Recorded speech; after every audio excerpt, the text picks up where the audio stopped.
आपने कहा कि हम मेडिकल कॉलेज बनाएंगे, हम एमबीबीएस की 500 सीटें बढ़ा दे रहे हैं, लेकिन 500 सीटों को आप बढ़ाने का क्या मतलब जब मेडिकल कॉलेज में आप पढ़ाने वाले शिक्षक ही नहीं नियुक्त कर पा रहे हैं। न तो आपको पढ़ाने वाले एमडी मिल रहे हैं, न आपको एमएस मिल रहे हैं, और जब हाई नहीं है तो सीट बढ़ाने का क्या मतलब। सीट बढ़ाइए, लेकिन आपकी जिम्मेदारी है। जितना मेडिकल कॉलेज आपने खोला, इतना हमारा व्यय, हमारे संचित निधि का या हमारे बजट का पैसा जो उस पर खर्च हुआ, उसके बदले हमें मिल क्या रहा। केवल बिल्डिंगें खड़ी हैं और छोटे स्टाफ भी नहीं है, कोई है नहीं रुपया खर्च करके उतना पूंजी जिसमें आपने उसको लगाया, उसको आप दूसरी जगह लगाते तो आपको पूंजीगत लाभ भी होता और देश प्रदेश का कुछ फायदा भी होता। तो केवल बिल्डिंग खड़ा कर देने से कोई फायदा नहीं है। आपको खोजना चाहिए कि एमडी कहाँ है, एमएस कहाँ है, प्रोफेसर कहाँ है, अच्छे लोग कहाँ हैं। जब तक वो कॉलेजों में नहीं जाएंगे तब तक मेडिकल कॉलेज की जिस उपयोगिता को लेकर आपने जिलों में मेडिकल कॉलेज खोलने की कोशिश की है वो नहीं पूरा होगा। एलोपैथिक में आपने कम कर दिया, और कम इसलिए कर दिया, मैं नहीं जानता क्यों कम हुआ, पैसा कम हो गया। अब एलोपैथिक चिकित्सा ऐसी चिकित्सा है जो गांव के प्राथमिक स्वास्थ्य केंद्र से लेकर ऊपर आपका पीजीआई और लोहिया संस्थान तक उसमें खर्च होता है। जब आपने उसका बजट ही कम कर दिया तो सबसे ज्यादा ये गरीब कहाँ जाते हैं, इन्हीं प्राथमिक स्वास्थ्य केंद्रों पर जाते हैं। ये देखिए लिखा हुआ 3.2% की कमी, सार्वजनिक स्वास्थ्य में 2.9%। आप बताइएगा, जब आवेगा तो आप बताइएगा, मैं उसमें ज्यादा नहीं कहना चाहता। दूसरी बात आपसे मेरा एक आग्रह ये है, आपने ये स्वच्छता का बड़ा प्रमाण लिया, शौचालय के बारे में मुझे कुछ नहीं है, मैं नहीं समझ पा रहा हूँ, या तो ये गलत लिखा, आप बता देंगे मुझे। स्वच्छ भारत मिशन ग्रामीण योजना अंतर्गत वर्ष 2022-23 में 6,45,473 व्यक्तिगत शौचालय निर्माण हेतु 12 रुपए की दर से तथा 1460 सामुदायिक शौचालय हेतु 3 लाख रुपए की दर से अनुदान दिए जाने की व्यवस्था। ये 12 रुपए का क्या अनुदान है?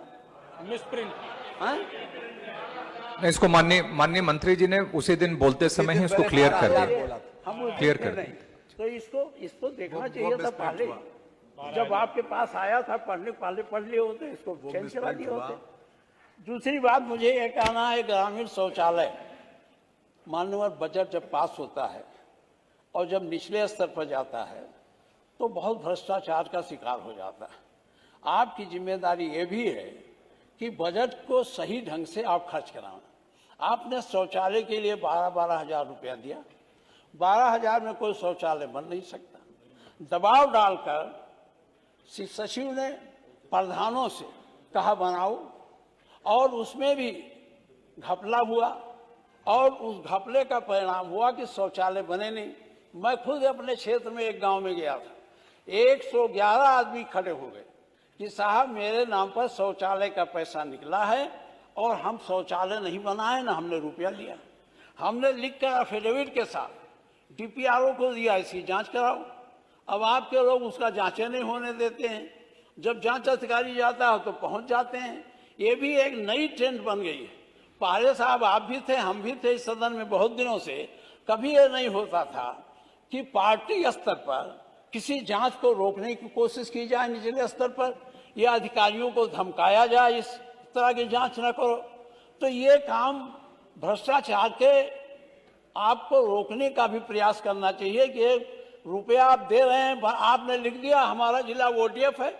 आपको मैं संसदीय कार्य मंत्री जी, अब आपको सौभाग्य मिले तो चलिए आप सड़कों पर शाम को निकलिए, पूछे देखिए ओडीएफ है, किसी गांव के एक कोने पर जाइए ओडीएफ है, कहाँ है ओडीएफ, कहाँ है शौचालय मुक्त देश। आप सब बड़े बड़े भाषण करते हैं, देश विदेश में भाषण होता है, लेकिन एक्चुअल गांव की जो स्थिति है उसको भी जानने की कोशिश करनी चाहिए। यहाँ ग्राम विकास मंत्री जी नहीं है, ग्राम विकास मंत्री जी से मेरा अनुरोध है कि जब आप मनरेगा का बजट भेजते हैं तो कभी आपने देखा वो सही खर्च हो रहा है? हर ब्लॉक में 40% कमीशन लिया जाता है। प्रधान रोता है, कहता अगर हम नहीं देंगे तो हमारा काम नहीं होगा। अब दुर्भाग्य देखिए, 40% जो अधिकारी लेता है, जब उसी को कोई दरखास्त दे देता है तो ही जांच करने जाता है। मैंने एक अधिकारी से पूछा, भाई तुमने 40 पहले ले लिया, तुम जांच करने क्या आए?